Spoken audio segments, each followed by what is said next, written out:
Voting is so important to me because our entire lives, past, present, and future, our opportunities, successes, failures, our education, housing, jobs, healthcare, and the economy are all shaped by elected officials at all different levels of government. Voting is not just a right, it is a responsibility.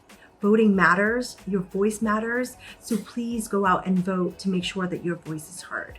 Voting is important to me to honor both those who sacrificed in order to secure this right for me and those who are still struggling to gain the franchise. Despite many reasons growing up for my mother and I to feel invisible and small, my mother, Sandy Presley, may she rest in power, reminded me on every election day, and she was a super voter, that we were powerful. I believed her then, and I still do today. So when we step into that voting booth, we bring the totality of our lived experiences, and the vote we cast absorbs and honors it all. Let's make sure that we use our vote so that women are represented, our voices are heard, and our democracy remains strong. I will take my vote and I will make sure that we proceed into a brighter future where the playing fields are leveled and everyone can feel safe, equal, and loved in this country that they call home.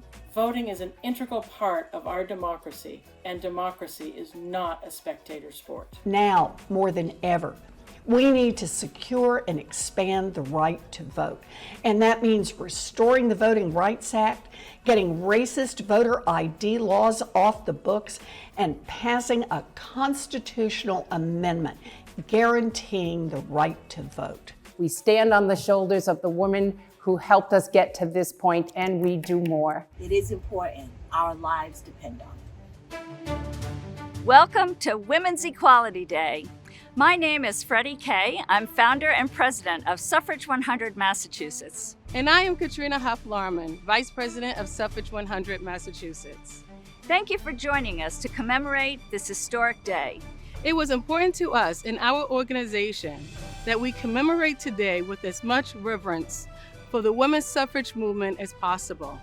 100 years ago today, the 19th Amendment was added to the United States Constitution, allowing 26 million American women to vote, except for African American and other women of color who were prevented from voting by Jim Crow and other discriminatory laws. Due to systemic racism, Black suffragists were excluded from suffrage protests, such as the one that took place on February 24, 1919, at the Massachusetts State House. The current Black Lives Matter movement enables us to better see and understand historical racism and how it continues playing a role today. All suffragists, women of color and white women alike, worked tirelessly so that women could vote. It took over 72 years of fighting to win the vote and combat discrimination before the amendment became part of the Constitution on August 26, 1920, designated by Congress in 1973 as Women's Equality Day. The movement is directly tied to the various civil rights movements of past and present. So we, along with leaders and organizers throughout Massachusetts, are sharing how deeply rooted those fights for rights are, how prevalent they still are today, and how they will shape tomorrow. So without further ado, please enjoy Suffrage 100 Massachusetts, the fight for women's suffrage. Looking back, marching forward.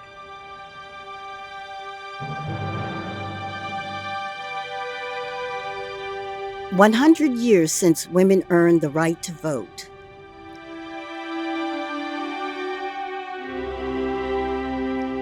55 years since women of color secured theirs. This is a fight we won over the past century. But how many centuries of fighting did our ancestors endure before?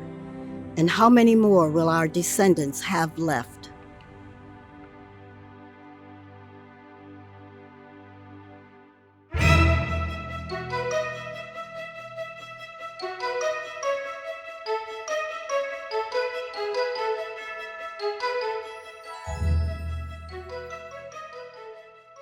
The history of women obtaining the right to vote in this country was extensive and disappointing, but our ancestors' persistence eventually paid off, and Massachusetts women played a key role in that achievement.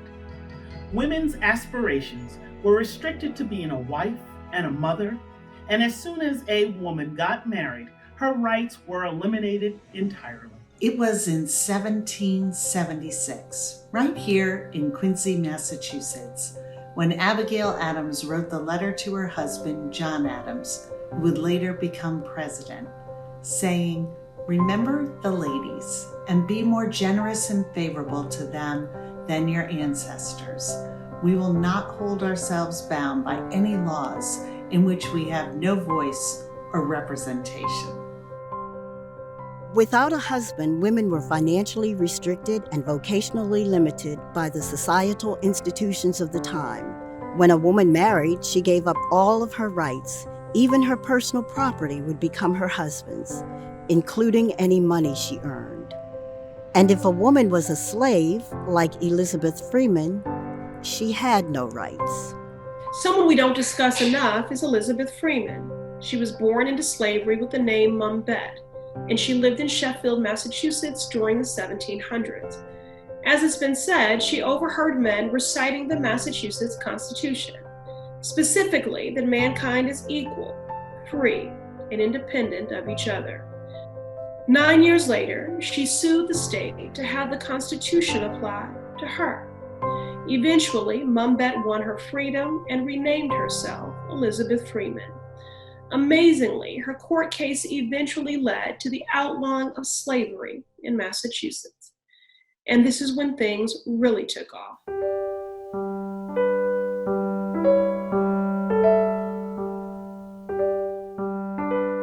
Let's fast forward to the early 1800s, where the early abolitionist movement is really taking off. At this point, slavery is illegal in Massachusetts, but racism is alive and well. The year is 1831, and Sarah Parker Ramond is a teenager in Salem, Massachusetts. You'd think she and her family were the lucky ones, being born free in a country where slavery continued to thrive. But unfortunately for Sarah and her sisters, their black skin remained. And with it, so did the prejudice of white America. The confinement of free African Americans was all too evident, and Sarah was motivated to pursue a life of activism, including anti-slavery and women's suffrage. Sarah eventually moved to Europe, where she is believed to be the only black woman to sign the first women's suffrage petition in Great Britain. In 1838, Angelina Grimke made history at the Boston State House as the first woman in our country's history to address a legislative body. She delivered 20,000 anti-slavery petitions, all signed by women, and boldly stated, "We are the citizens of this republic, and as such, our honor, happiness, and well-being are bound up in its laws, politics, and government." As more and more women joined the anti-slavery movement, discriminatory encounters with male abolitionists left many women wondering why their lives were still not held in the same regard as men.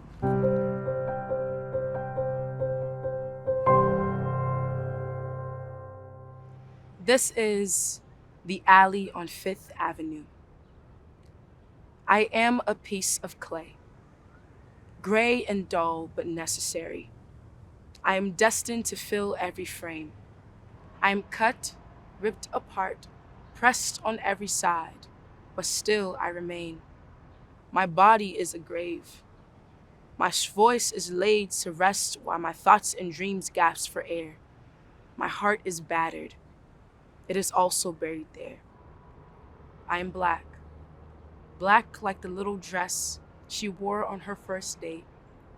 Black like the dress I will wear at my son's funeral. Black like the tux I have already purchased to bury him in. I am black like the most hated woman in America. It's been decades and our women are still marching. We marched down the alley on 5th Avenue.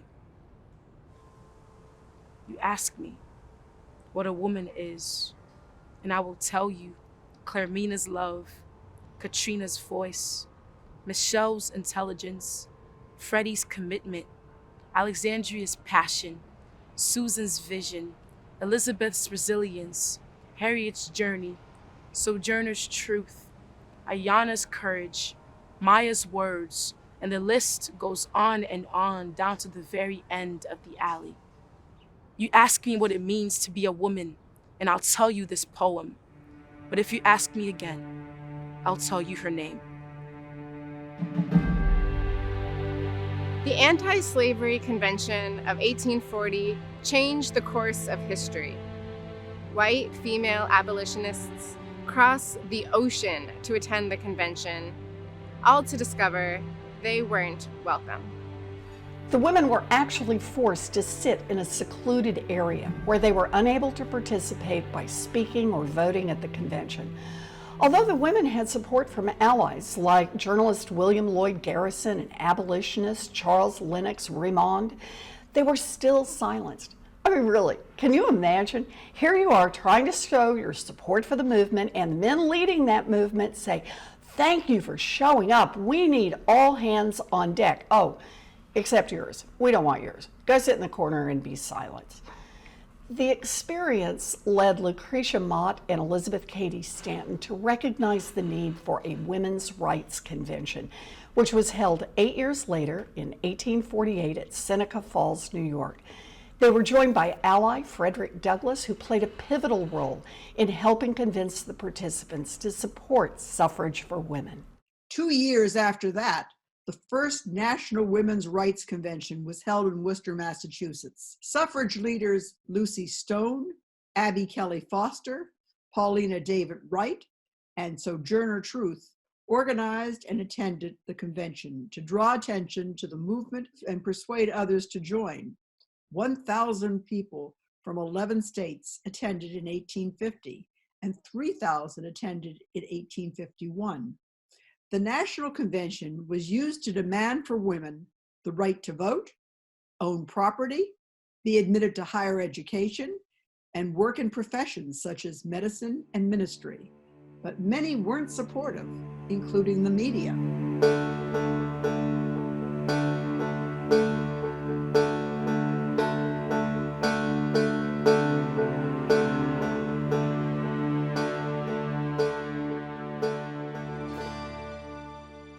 Look at my arm. Look at it. I have plowed and planted and gathered in the barns, and no man could head me. An 8-hour woman, I could work as hard and eat as much as a man when I could get it, and bear the lash as well. And ain't I a woman? I've borne 13 children and seed most all of them sold off to slavery. And when I cried out in my mother's grief, nobody but Jesus heard me. And ain't I a woman? Little man back there, little man in black. Yeah, you. He say, women can't have as much rights as man because Christ wasn't a woman. Well, then where did your Christ come from? Where did your Christ come from? He come from God and a woman. Man ain't had nothing to do with him. Thank you.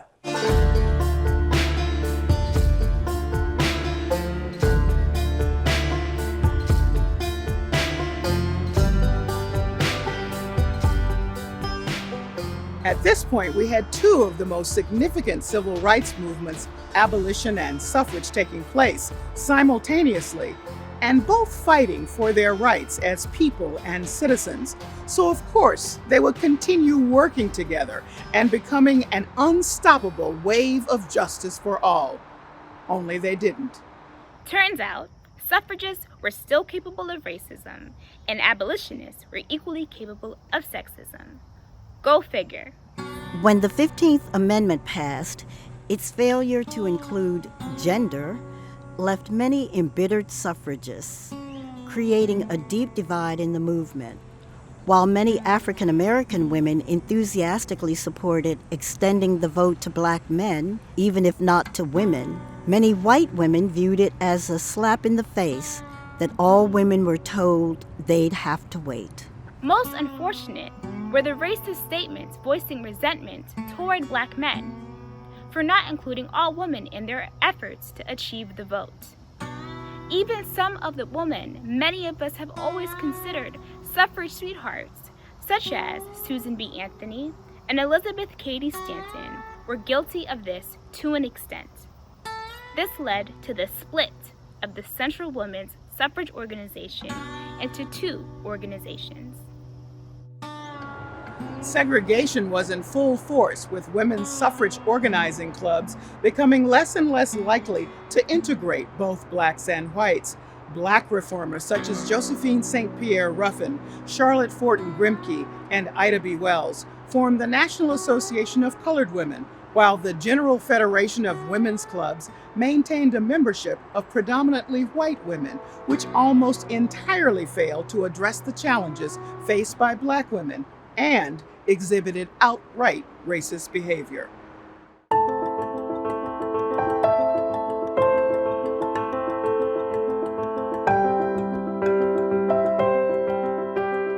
On March 3, 1913, in Washington, D.C., Alice Paul and Lucy Burns organized a suffrage parade with thousands of marchers and spectators. Unfortunately, black women were not welcome to march, but were eventually allowed to march in the back of the parade, including the only black organization that participated, Delta Sigma Theta Sorority Incorporated. Famously, Ida B. Wells, while told to march in the back, defiantly joined and marched with her Illinois delegation. In addition to the racism, sexism reared its ugly head during the parade when police officers stood idly as men attacked the women who were marching.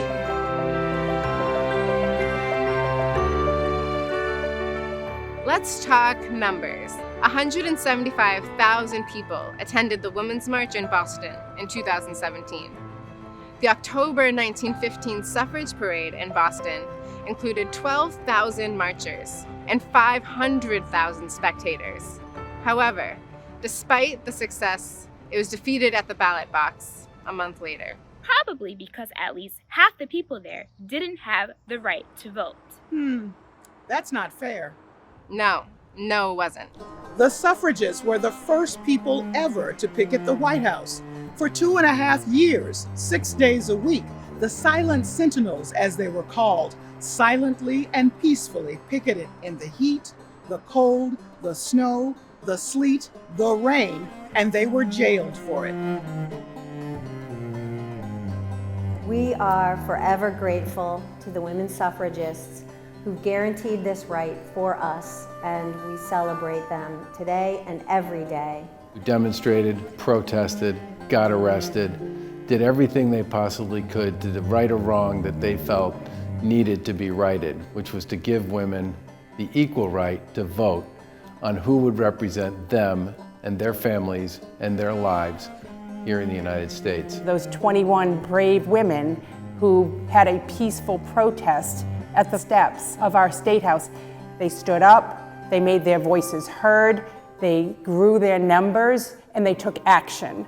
But it was actions like that that allowed for the movement to continue, for the 19th Amendment, allowing us to have the right to vote, to become part of our Constitution. Leaders of one of the major suffrage organizations, the National American Women's Suffrage Association, hoped that women would soon be enfranchised, changed its name, and the League of Women Voters was born in February 1920.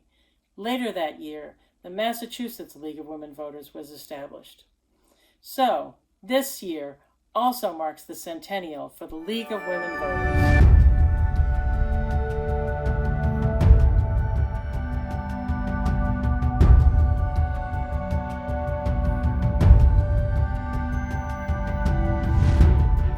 The 36th state to ratify was Tennessee, and it came down to one vote.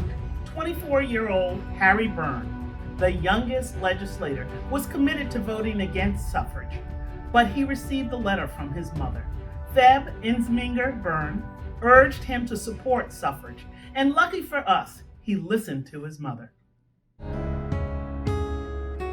Can you feel it? Can you see it? Can you hear it even now? We rise.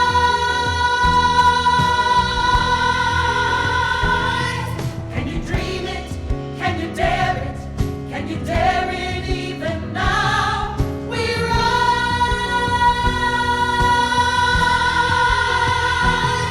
We are rising with the wind. We are lifted to the sky. Higher than we've ever been. We rise.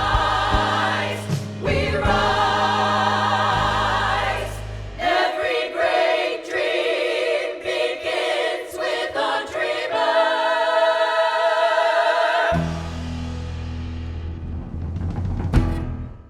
When the 19th Amendment was finally passed, it was a mark of progress for the 26 million American women who were given the right to vote. But we know that so many were left behind, and in fact continue to be left behind. The old Jim Crow laws that were used to prevent African American men from voting were then used to prevent African American women from voting. Poll taxes, literacy tests, grandfather clauses, and the like. Indigenous people were still prevented by law from being considered citizens and therefore couldn't vote. In 1924, the Indian Citizenship Act declared that Indigenous people were citizens, but they were still not eligible to vote in every state election until 1962, when Utah became the last state to remove formal barriers. Chinese Americans and immigrants weren't granted citizenship or the right to vote until the Magnuson Act, also known as the Chinese Exclusion Repeal Act of 1943. And it wasn't until the McCarran-Walter Act of 1952 that Asian Americans were granted citizenship and the right to vote. And still, until this day, people in U.S. territories like Puerto Rico and Guam are not allowed to vote in federal general elections. Centuries of protests and organizing, of murder and abuse. And finally, the Voting Rights Act of 1965 was signed into law.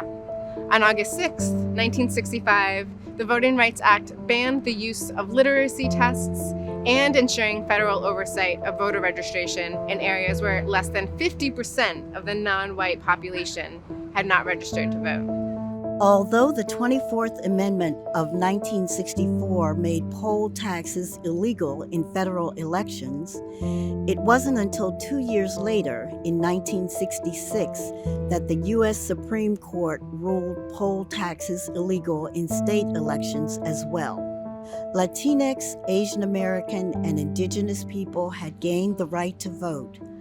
However, there were language barriers until 1975, when the Voting Rights Act was amended to include voting rights for non-English speaking American citizens. Today, African American, Latinx, Asian American, Indigenous people, and all non-English speaking Americans are still fighting racism in our nation that continues to affect their political involvement.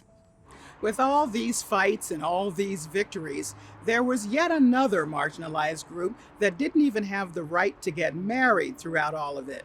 LGBTQ plus individuals have always existed and been a part of social justice movements, but many weren't able to live out like New Bedford-born suffragist Marie Equi bravely did. In fact, many female suffrage leaders lived together in what were called Boston marriages, forming both platonic and romantic partnerships alike. The first state to legalize same-sex marriage was Massachusetts on November 18, 2003. And it wasn't until June 26, 2015, that the Supreme Court ruled same-sex marriage legal in all 50 states.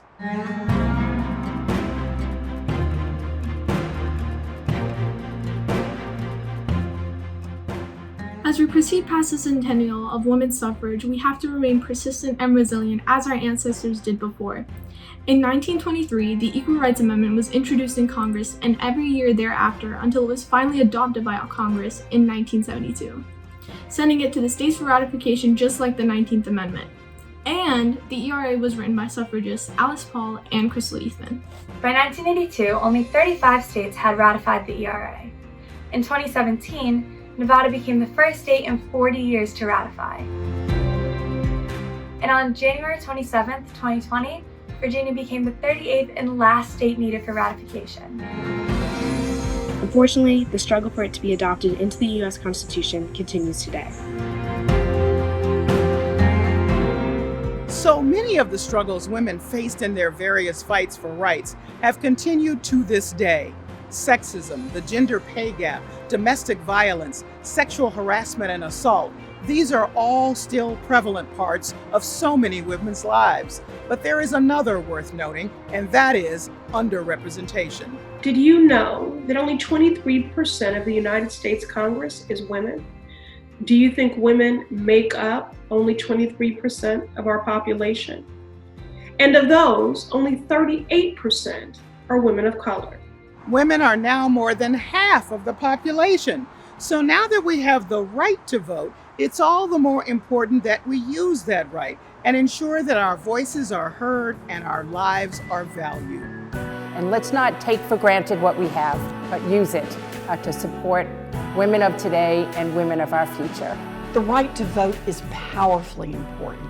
It gives every American voter a chance to make their voices heard, to elect leaders that reflect their values, and to hold them accountable once they're in office. Voting is one of the most sacred rights we are granted as citizens of this nation. Restoring and encouraging the right to vote for those of us who have historically been left out and left behind is the only way our government can provide fair representation. Our fights haven't stopped, though our voices have been silenced. So we ripped the muzzles off and pushed through the violence. They cut down our ancestors, but they never stayed down. So taller will rise and louder will sound as we carry the torch to fight disparity.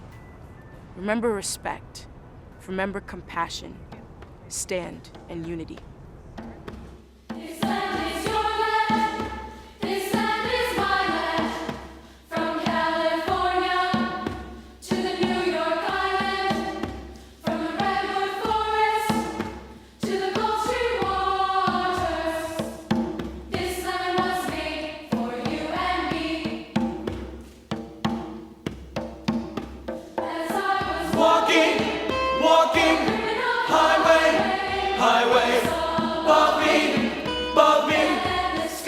Well, voting means to me using the power that was given to me by my ancestors to have a voice, to empower and to create change in communities where people are disenfranchised and don't have opportunities and resources.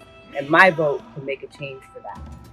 Voting means that with the systems we have in place and with one small pen stroke, we can make significant change in order to better our futures. When we didn't have the right to vote, women's issues were pretty much ignored or they were voted on by men. So the solutions that were proposed didn't really benefit women. And marriage rights, the fact that we couldn't own land or have property, and now we can. Voting to me means using my voice to fulfill my civic duties. Ça veut dire pour me faire devoir civique, ouais.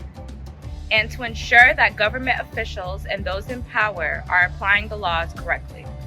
Et pour garantir que la loi appliquée correctement. It sounds cliche, but voting means exercising your right. It is something that, much like education, no one can take away from you. And also, you are supporting someone's dream, whoever the candidate is that's running, or if it is the incumbent, you are helping that person continue to forge on with it. And too much blood was shed for us not to vote. 100 years ago, we didn't have that choice. We didn't have that ability to say, I don't agree with what you're doing, so I'm gonna go for the other person. I don't agree with what is happening around me, so I want to change that. When I think of voting, I think of the word change. To me, voting means I can have a role in helping the people I care about in my community. Yo voto porque tenemos mucho que lograr. En este país hay muchos que no tienen voces y eso tiene que cambiar. Yo voto por ellos que sienten que el sistema no funciona para ellos y finalmente yo voto por mi libertad. Oh, and remember to vote.